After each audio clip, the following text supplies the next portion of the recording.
Topic खत्म हो गया। हमें ये बात पता चल गई कि रॉक्स की और भी ज्यादा स्टोरी नहीं दिखाई जाएगी और ड्रैगन के बारे में जो चीज पता चली है इन स्पॉयलर्स में, वो सुन के तो तुम्हारे होश उड़ जाएंगे। ऐसी चीज हो गई है जिसके बारे में लोगों ने एक्सपेक्ट नहीं किया था।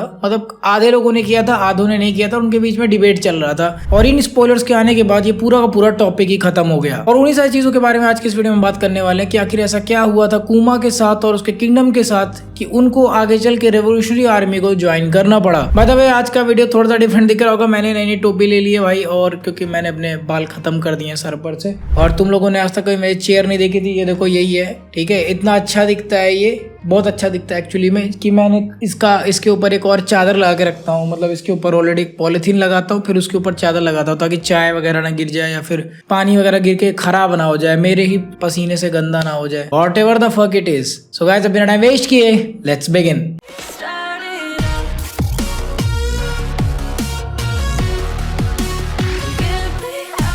लेकिन भाई स्पॉयलर्स बताने से पहले यार भाई तुम लोग सब्सक्राइब क्यों नहीं कर रहे हो यार? भाई कर दो यार, अब तो 3-4 वीडियो से बोल रहा हूँ, कर दो भाई, 1 लाख होने वाले हैं यार। सो स्पॉइलर स्टार्ट करने से पहले जैसा कि मैंने तुम लोग को पिछले चैप्टर में बताया था कि जो रॉक्स का पूरा हिसाब है, रॉक्स पायरेट्स का, रॉजर का और गार्प का, ये जो भी फाइट यहाँ पर हुई थी गॉड वैली का, वो सिर्फ वहीं उसी पॉइंट तक था जो हमने पिछले चैप्टर में देखा था। उसके आगे तुम्हें ये चीज देखने को नहीं मिलेगी क्योंकि एट दैट पॉइंट कुमा ने खुद को टेलीपोर्ट कर लिया था या फिर ट्रांसपोर्ट कर लिया था सॉर्बेट किंगडम की तरफ। जितना तुम देख रहे थे वो वही चीजें थी जो कि कुमा ने अपनी आंखों से देखी थी, जिन मेमोरीज को आगे चल के बोनी ने एक्सेस किया। तो जितने भी लोग रॉक्स का चेहरा रिवील होने के लिए परेशान थे कि भाई रॉक्स कैसा होगा, रॉक्स देखने को मिलेगा, ओ भाई मार होने वाली है, नहीं हो रहा भाई, तुम डिसअपॉइंटमेंट में हो और उसी के साथ छत से कूद जाओ। खैर जो नहीं हुआ उसके बारे में बात नहीं करते हैं, बट जो चीजें हुई हैं उसमें से मैं तुम्हें इंटरेस्टिंग चीजें बताता हूँ। सबसे पहले चैप्टर 197 जिसका टाइटल होने वाला है जिनी मतलब वही बोनी की माँ, उसके बारे में पूरा चैप्टर होने वाला है कि आखिर सॉर्बेट किंगडम में क्या क्या हुआ था। अब जो किंगडम ऑफ सॉर्बेट था, जहां पर कुमा पहुंचा था, वहां का जो किंग था वो बहुत हरामी था। उसने लोगों के ऊपर बहुत ज्यादा टैक्सेस लगाए थे ताकि वो ये सारा पैसा वर्ल्ड गवर्नमेंट को पे कर पाए, और वर्ल्ड गवर्नमेंट को पे करना भी था और उतना पैसा इकट्ठा भी नहीं हो पाता था। तो इसने किंगडम को 2 भाग में डिवाइड कर दिया, जिसमें से आधा एक आउटलॉ हो जाएगा, जिसपे किंग का कोई भी कंट्रोल तो रहेगा, बट वहां से वो कुछ टैक्सेस वगैरह नहीं कलेक्ट करता, वहां पे कुछ करता नहीं है। और जो इसका बाकी का किंगडम होगा, जो मेन एरिया होगा, कैपिटल होगा, वो लेफ्ट वाला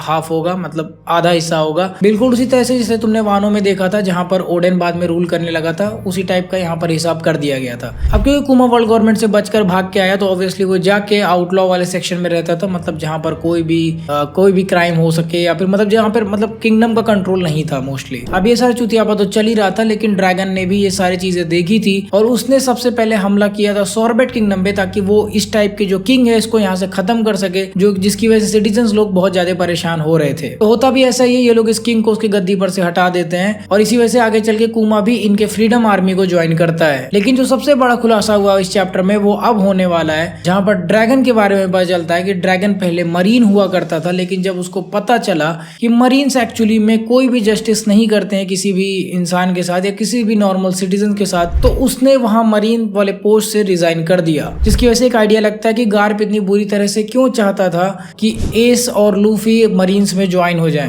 क्योंकि उसका खुद का बेटा इतना बड़ा क्रिमिनल बन गया था जस्ट बिकॉज उसने मरीन्स को छोड़ दिया था। और गार्प को काइंड ऑफ आइडिया था कि अगर उसका खुद का बेटा भी पकड़ा जाएगा तो उसके साथ क्या होगा, और वही वो सेम चीज अपने पोते के साथ नहीं देखना चाहता था। और यहीं से मेरा एक और सवाल बनता है कि जब ड्रैगन को पता चल गया था कि यहाँ पे कोई भी जस्टिस नहीं होती है, तो ये बाकी के जो मरीन्स हैं इनकी बुद्धि क्यों नहीं खुल रही है, इनको क्यों नहीं पता चल रहा है ये चीजें। और इसके पीछे भी मुझे यही रीजन लगता है कि लोगों को जो दिखता है वही सही लगता है बेसिकली। तो इनको लगता होगा कि मरीन्स अच्छे लोग हैं और मरीन्स की पोस्ट ले लेते हैं, सरकारी नौकरी वाला हिसाब टाइप का, तो वही सोच के वो इसको फॉलो करे जा रहे भेड़ की तरह। और अभी प्रेजेंट में 14 साल पहले, यानी कि जब लूफी आई थिंक 6 या 7 साल का होगा, तो उस टाइम पर कुमा और उसकी वाइफ यानी कि जिनी, ये दोनों कमांडर्स थे रेवोल्यूशनरी आर्मी के। और लास्ट में पता चलता है कि जिनी अचानक से कहीं पर किडनैप हो गई है और उसी के साथ चैप्टर खत्म हो जाता है। अब इस चैप्टर का टाइटल जिनी पड़ा हुआ है और जिनी के बारे में सिर्फ एक ही बात हुई है, तो पॉसिबली लास्ट में जाके कुछ मरीन्स ने ट्राई किया होगा या फिर फिर कुछ लोगों ने ट्राई किया होगा कि वो ड्रैगन को इंटरसेप्ट कर लें इधर उधर जाके कहीं पर, वो उसके लोकेशंस वगैरह रिवील करने को बोल रहे होंगे, जिसपे जिनी ने मना कर दिया होगा। मे भी उसको टॉर्चर वगैरह किया हो, जिसकी वजह से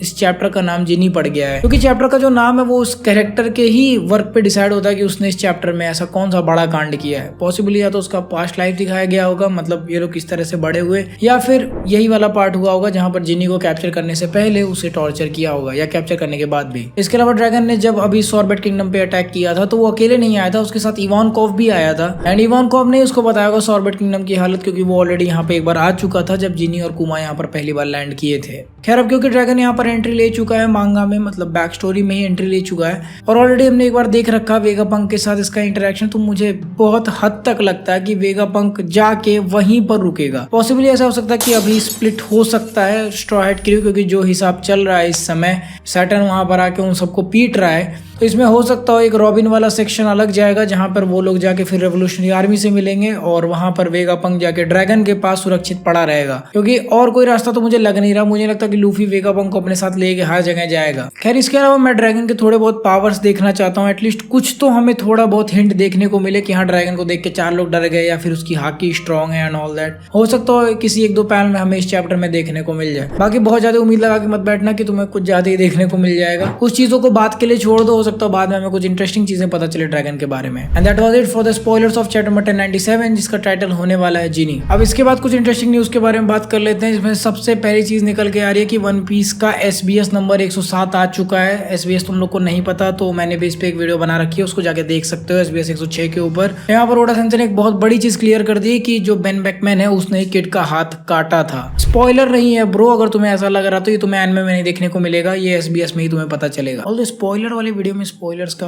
क्यों ही वार्निंग देना है। खैर वन पीस से रिलेटेड एक और इंटरेस्टिंग चीज है, जिन लोग एनिमे फॉलो कर रहे हो अगर तुम लोग को नहीं पता तो एपिसोड नंबर 1081 यानी कि शैंक्स का वन पीस को क्लेम करने की बात बोलने के बाद ही अब जो तुम्हारा वन पीस का एनिमे है वो फाइनल सागा में एंटर कर चुका है। मांगा आ गई थी, अब एनिमे भी इस लाइन में आ चुका है। इट मींस कि हम वन पीस के एंडिंग के और पास आ रहे हैं और दुख उतना ही बढ़ता जा रहा है कि आखिर इसके बाद क्या देखेंगे। इसके अलावा स्पाइक्स फैमिली का नया एपिसोड तो आ गया जो कि मैंने अभी तक नहीं देखा, अभी जा रहा हूँ देखूंगा इस वीडियो को रिकॉर्ड करने के बाद। लेकिन इसका एक और नया ट्रेलर भी आया हुआ है और इस मूवी का नाम है I guess Spy x Family Code White new. मैंने अभी तक ये ट्रेलर देखा नहीं है, बट इसकी एक मूवी आ रही है जहाँ पे मैं यही एक्सपेक्ट करके बैठ रहा हूँ कि थोड़ा बहुत हम लोग को लॉयड और योर का थोड़ा बहुत फाइट सीन वगैरह देखने को मिले, जिस तरह से उन लोगों ने एक बार योर जब ड्रंक हो गई थी तो वो लॉयड से फाइट कर रही थी, उस टाइप का कोई सीन देखने को मिल जाए तो मजा आ जाएगा। इसके बाद अटैक ऑन टाइटन का भी नया मांगा आने वाला है, ये चीज तो सुन रखा है सभी लोगों ने और मैं भी इंटरेस्टेड हूँ इसको पढ़ने में, बट अभी पता चल चुका है, आई डोंट नो ये कंफर्म है या नहीं कि अटैक ऑन टाइटन का जो नया मांगा आएगा ये लीवाई के बैक स्टोरी पे है, ना कि मेन स्टोरी के बारे में। कुछ लोग सोच रहे थे एरन वगैरह के बारे में दिखाया जाएगा, बट ऐसा बिल्कुल भी नहीं है। लीवाई के बारे में पता चलेगा कि आखिर उसके साथ क्या हुआ और किस तरह से वो यहाँ तक आया था। इसके बाद जितने भी ब्लैक क्लोवर के फैंस हो, मुझे लग रहा है उसका मांगा शायद ब्रेक पे था तो वो भी दिसंबर में वापस आने वाला है, तो उसको भी पढ़ेंगे। इसके बाद एक और काफी कंट्रोवर्शियल न्यूज है, इसमें मैं अपना कोई ओपिनियन नहीं दे रहा हूँ, बस तुम्हें बता रहा हूँ कि किसी पैलेस्टीन के लिए रैली निकल रही थी, पैलेस्टीन वाले लोगों के लिए कोई रैली निकाल रहा था और वहां पे कोई वन पीस का फ्लैग भी लेके चला गया है। तो कमेंट सेक्शन में लोग ये भी बोल रहे हैं कि मिड एनिमे का फ्लैग लेके गया इसीलिए उन लोग को फ्रीडम वगैरह नहीं मिल रहा है और all that. I don't know whatever the fuck is going on. तो ये भी एक चीज हुई थी, ये भी तुम जाके देख सकते हो, मैं यहाँ स्क्रीनशॉट अटैच कर दूंगा। और जो सबसे लास्ट न्यूज है वो तो बहुत ज्यादा अजीब है, क्योंकि कागुरा बाची करके ये जो नया मांगा आया था जो कि अचानक से हर किसी को ओवरटेक करते जा रहा है, इस समय ये टॉप 5 में आ चुका है। इसने ड्रैगन बॉल के व्यूज को ऑलरेडी पीछे छोड़ दिया है एंड आई डोंट नो इस मांगा में ऐसा क्या है। मुझे लग रहा है मुझे जाके इसका चैप्टर नंबर 2 और 3 भी अब पढ़ना पड़ेगा। खैर that was it for the anime news of this week. I hope तुम लोग को वीडियो पसंद आई होगी। वीडियो अच्छी लगी तो वीडियो को लाइक कर लो और मेरे को भी सब्सक्राइब कर दो। बहुत क्लोज हूँ मैं अपने 1 लाख सब्सक्राइबर्स के लिए, तो जल्दी से करा दो भाई। वैसे भी आजकल बड़े बड़े यूट्यूबर लोग हमको छोटे यूट्यूबर और बोलते हैं क्या औकात है तुम्हारी, ऐसा चीज भी सुनने को मिल जाता है भाई, और क्या ही कर सकते हैं। तुम लोग सब्सक्राइब नहीं कर रहे हो, इसीलिए जल्दी से सब्सक्राइब कर दो। मैं तुम लोगों से मिलूंगा अगले वीडियो में। Next video play on.